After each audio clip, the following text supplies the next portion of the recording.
Hey guys, this is Editors Depot and you're watching another intro template tutorial. Feel free to pause this video at whatever moment you wish if we're going a little too fast for you. And if you have any questions, leave them down below in the comment section. We always reply to every single comment, and if we're away for a minute, just go ahead and comment down below and there's very friendly people that will help you, guaranteed. It's important to remember that this is a pre-made tutorial that we've carefully selected and approved because we noticed that it works the exact same way. If you have any questions, comments, or it's just not working for you, just leave a comment down below and we'll get back to you, guaranteed. Now this tutorial requires both Adobe After Effects and Cinema 4D. You will absolutely require them. If you do not have them, go ahead and visit EditorsDepot.com. We can do any template customization at very affordable prices. Just feel free to select the template you wish and check out with it and detail everything you want on the template. Now that that's out of the way, all you're going to want to do is open up the Cinema 4D file. So here it is, and we already have it open, so I'm going to go ahead and bring it up.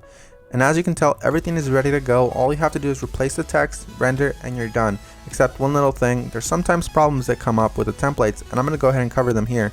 Sometimes the audio will be included, and you don't have to worry a bit about that. As you can tell on this template, the audio is included. It's not a problem at all, and sometimes the font is not included. If it's not, all you want to do is of course look for the text layers. They will look a little like this. Select it, and then hit font, and select any font you wish.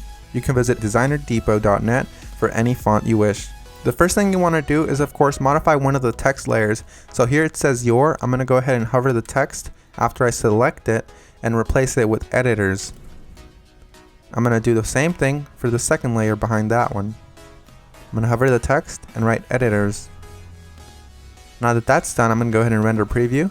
And as you can see, it says editors, everything is 100% fine. You do the exact same thing for the bottom layers. I selected both at the same time. I'm going to replace it with Depot. Once I go ahead and render preview, it looks amazing and I'm happy with it.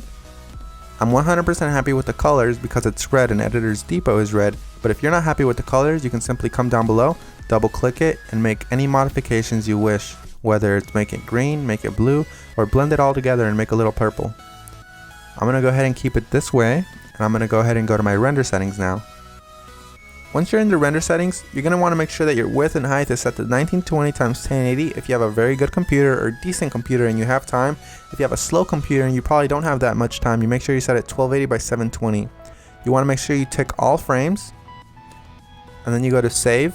You make sure it has a PNG sequence for a faster render that does not reduce quality at all. And you want to make sure you select file here. Make sure you make a folder for this one render sequence that's alone and empty. Mine is template render, and I'm going to name my every single sequence render. You close that and you begin the render. While it finishes rendering, I'm going to go ahead and open up my Adobe After Effects file and go ahead and get started with that for you guys. As you can see, that says that there's two files missing, so I'm going to go ahead and find them for my computer.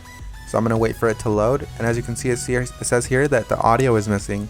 I'm going to go ahead and double click the file, and I'm going to find it for the computer. It should be included in the template, and if it's not included, we're sorry and we're going to do our best to try to help you, but if it's not, you can go ahead and include any audio you want.